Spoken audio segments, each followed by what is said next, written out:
Pengumuman peruntukan tambahan RM150 juta oleh Perdana Menteri bagi penyelenggaraan dan naik taraf infrastruktur Polis Diraja Malaysia PDRM serta Jabatan Penjara disifatkan sebagai penghargaan bermakna buat agensi di bawah Kementerian Dalam Negeri KDN. Aspek kebajikan itu secara langsung akan memperkasakan amanah dan tugas melindungi negara dalam kalangan pegawai dan anggotanya. Jelas memberikan mesej bahawa Perdana Menteri sangat menghargai segala jasa dan pengorbanan agensi penguatkuasa khususnya polis, Jabatan Penjara dan agensi lain di bawah KDN, dan ini adalah aspek kebajikan yang diberikan tumpuan oleh Perdana Menteri kerana anggota penguatkuasa ini mereka benar-benar menunjukkan dedikasi dan komitmen yang tinggi dalam mengawal setiap inci aspek keselamatan negara kita. Ujarnya peruntukan itu juga jelas menunjukkan keseriusan kerajaan dalam menyediakan persekitaran yang selesa dan kondusif kepada pasukan keselamatan negara.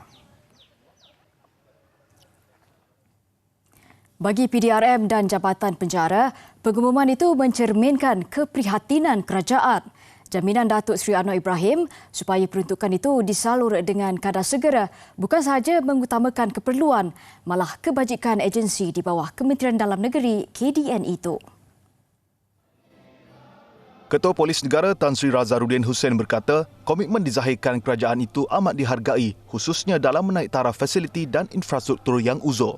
Peruntukan tambahan terbabit disalurkan berikutan kebanyakan premis dan bangunan digunakan memerlukan perhatian segera memandangkan ada yang melebihi 40 tahun terutamanya di kawasan pedalaman Sabah dan Sarawak serta sempadan negara. Perlu perbaikan. Satunya adalah untuk memperkasakan PDRM itu sendiri. Nombor dua, kerajaan nampak menjamin ataupun memberi jaminan kepada kebajikan anggota pegawai PDRM lah. Dengan perbaikan balainya, dengan bereknya. Denda Evan kita ni dengan kita punya ROI ni berbeza. ROI kita berjuta kita dapat rampas barang seruduk yang masuk, beras lah, ayam lah, kontraband lah, macam-macam. Berjuta kita per year kita rampas. Suntikan peruntukan itu juga diharap menjadi pembangkit kepada PDRM dalam menggalas tanggungjawab memelihara keselamatan dan keharmonian negara. Menurut Tan Sri Razarudin, sehingga kini 464 premis membabitkan balai polis, barak dan lain-lain memerlukan pembaikan dan penyelenggaraan. 231 berada di tahap serius, 219 sederhana dan 14 boleh ditangguhkan dengan kos keseluruhan mencecah RM54 juta.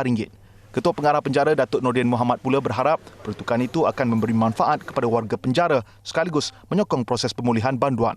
Kita akan beri tumpuan untuk membaikan kuartus kepada 12 buah institusi penjara di Semenanjung Malaysia kerana peruntukan terdahulu telah pun diberikan prioriti untuk pembaikan kuartus serta kemudahan awam di Sabah dan Sarawak. Ketika mengumumkan perkara itu di Kulim, Kedah semalam, Datuk Seri Anwar berkata RM45 juta diluluskan untuk kerja pembaikan serta perolehan peralatan di 117 pos kawalan pasukan gerakan ARM PGA dan RM40 juta bagi infrastruktur berkaitan kawasan keselamatan khas Pantai Timur Sabah ESKOM. RM50 juta pula untuk membaiki kuartus dan balai. Sementara peruntukan RM15 juta untuk kerja pembaikan dan fasiliti Jabatan Penjara. Secara keseluruhannya, RM350 juta diperuntukkan untuk tujuan berkenaan. Kerajaan dalam belanjawan 2023 sebelum ini juga meluluskan peruntukan RM200 juta untuk penyelenggaraan fasiliti kuartus agensi KDN.